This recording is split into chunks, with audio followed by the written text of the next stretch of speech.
Marvel Mystery Comics numéro 6 de 1940. La chaleur humide de la jungle africaine pèse sur tout. Au milieu des herbes hautes, un homme blessé avance en titubant. Ses pas ralentis par une plaie profonde. Il est seul, son bâton tremble dans ses mains. À chaque respiration, ses forces l'abandonnent un peu plus, jusqu'à ce qu'un rugissement retentisse derrière lui. Un léopard gigantesque bondit, croc en avant, un prédateur mortel prêt à fondre sur la proie qu'il a repérée. L'homme aveugle n'a aucune chance, mais un autre rugissement, plus puissant encore, casse l'attaque du félin. C'est Khazar, le roi de la jungle.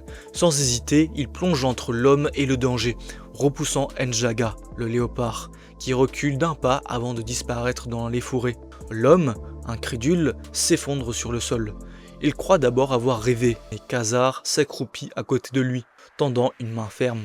Les animaux de la jungle, alertés par le tumulte, apparaissent autour d'eux.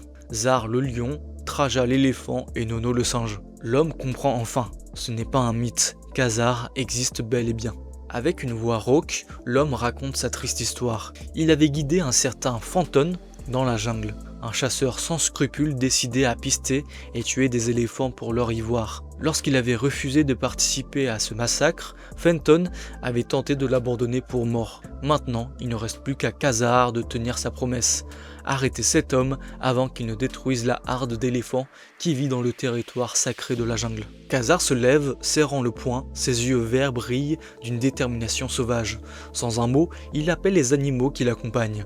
Ils partent en traque, pénétrant plus profondément dans la forêt épaisse. Zar fend la végétation, ses pattes martelant le sol. Traja, immense et imposant, soulève des troncs entiers en chemin. Nono, vif et curieux, grimpe aux arbres pour surveiller l'horizon. Leur piste mène à une clairière où Fenton et sa bande d'indigènes forcés, fouettant leurs propres hommes pour les pousser à tuer les éléphants. Khazar n'hésite pas, il attrape une grosse pierre et la lance droit vers Fenton, arrêtant net le supplice des indigènes. Le coup attire l'attention des chasseurs, qui se figent dans un silence inquiet. Fenton se détourne, incrédule, croyant d'abord à un tour de la jungle.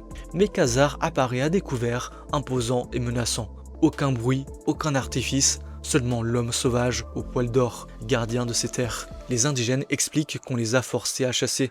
Khazar écoute, impassible. Puis il ordonne à l'un d'eux de détourner en arrière et d'appeler les autres. Tandis que ses alliés animaux se repositionnent, Khazar se place devant Fenton. Le chasseur réalise alors qu'il ne s'agit pas d'un simple homme, c'est le protecteur de la jungle elle-même. La tension éclate. Un troupeau d'éléphants mené par Traja charge à travers la clairière, soufflant la poussière et les feuilles en tourbillons sauvages. Pris de panique, Fenton tente de fuir, mais il est trop tard. Sous la puissance et la détermination des éléphants, il est piétiné et tué.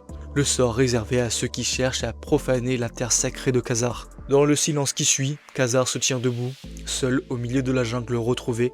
Les animaux reculent lentement, respectueux. La harde d'éléphants s'éloigne, libre. La paix règne à nouveau. Aucun mot n'est nécessaire. Dans cette jungle, la loi de Khazar est la loi de la survie et du respect de la nature.